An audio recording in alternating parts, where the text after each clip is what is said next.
Breaking news చూస్తున్నాం. కర్ణాటక ముఖ్యమంత్రిగా DK Shivakumar ఇవాళ ప్రమాణ స్వీకారం చేయనున్నారు. కర్ణాటక 34వ సీఎంగా డీకే శివకుమార్ రికార్డు ఎక్కనున్నారు. బెంగళూరులోని లోక్ భవన్ వేదికగా సాయంత్రం 4:05 ప్రమాణ స్వీకారం చేయనున్నారు. పలువురు మంత్రులు కూడా ప్రమాణ స్వీకారం చేసే అవకాశం ఉందని ప్రచారం జరుగుతుంది.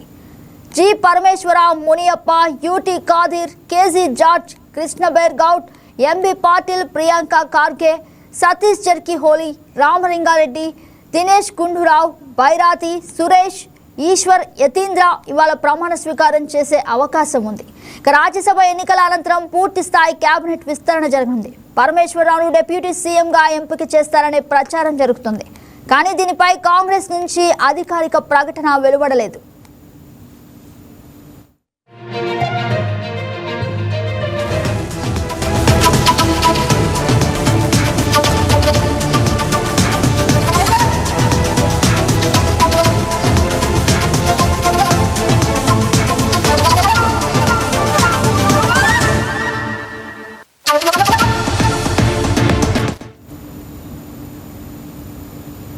ఎనిమిది సార్లు శాసనసభకు ప్రాతినిధ్యం వహించిన డీకే శివకుమార్ ప్రస్తుతం కాంగ్రెస్ పీసీసీ చీఫ్గా ఉన్నారు. 2023లో కాంగ్రెస్ ప్రభుత్వం ఏర్పడిన తర్వాత డిప్యూటీ సీఎం పదవి తగ్గింది. అప్పటి ఒప్పందంలో ప్రస్తుతం సీఎంగా కాంగ్రెస్ హైకమాండ్ నిర్ణయించింది.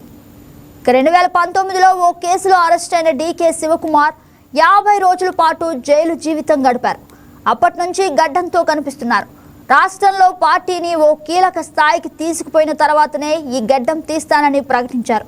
తాను అనుకున్న లక్ష్యం చేరుకున్న ఈ రోజున గడ్డాన్ని తీస్తారో లేదో తెలియాలంటే సాయంత్రం 4:05 వరకు ఆగి చూడాల్సిందే. మరి ఇక ముఖ్యమంత్రి పదవి నుంచి దిగిపోయిన సిద్ధరామయ్యను కాంగ్రెస్లో కీలక పదవి దక్కింది.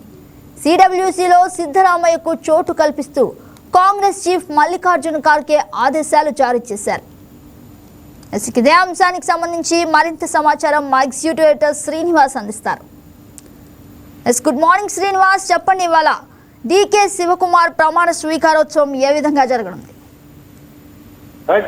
ఈరోజు సాయంత్రం నిర్ణయించిన ముహూర్తం మేరకు 4:05 డీకే శివకుమార్ 34వ ముఖ్యమంత్రిగా కర్ణాటక రాష్ట్రం పరిపాలన ప్రారంభం కాబోతుంది. ఈ రోజు సాయంత్రం నుంచి కూడా డీకే శివకుమార్ శకం కర్ణాటకలో ప్రారంభం కాబోతుంది.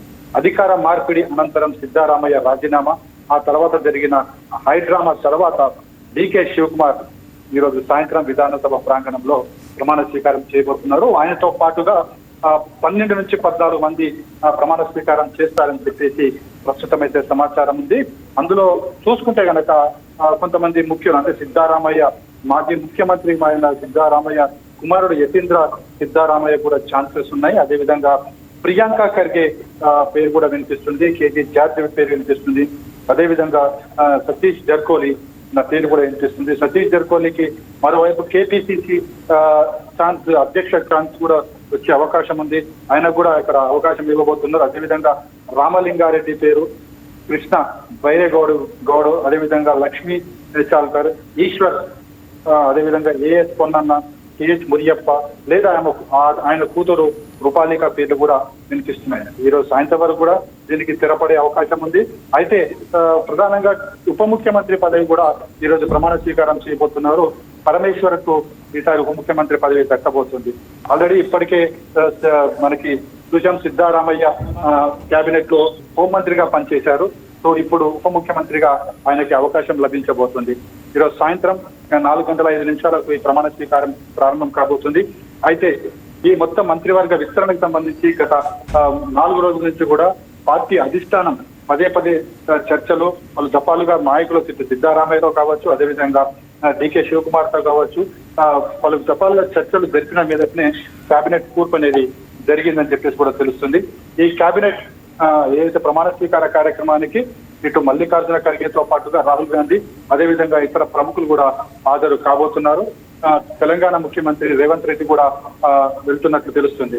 ఇక మరోవైపు చూసుకుంటే కనుక ఇప్పుడు కేపీసీసీ చీఫ్ గా ఉన్న డీకే శివకుమార్ ఆ బాధ్యతను తప్పుకుంటారా లేదని కూడా ఒక చర్చ అయితే జరుగుతుంది. ఎందుకంటే ఇప్పుడు 2 బాధ్యతలు, ముఖ్యమంత్రి బాధ్యత, కేపీసీసీ బాధ్యత అంటే ఇది సరైనది కాదు అని చెప్పేసి కూడా కాంగ్రెస్ పార్టీలో కూడా వినిపిస్తుంది.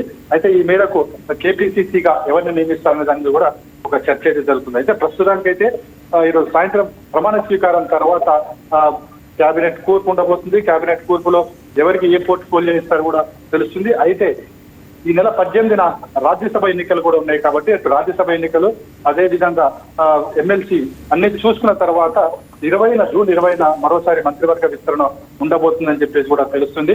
అయితే మొత్తంగా కేబినెట్ కూర్పు అంతా కూడా టోటల్ కేబినెట్ కూర్పు అంతా కూడా జూన్ 20 నాటికి పూర్తవుతుంది. అదేవిధంగా జంబో కేబినెట్ ఉంటుందా లేకపోతే ఏదైతే పార్లమెంట్ విధానాలకు అనుగుణంగా 10% మందికి మాత్రమే కేబినెట్ లో అవకాశాలు ఇవ్వాలి కాబట్టి ఆ తరహాలోనే ఈ కేబినెట్ ఉండబోతుందని కూడా చూడాల్సి ఉంటుంది. Yes, right, Srinivas. Thank you for the update.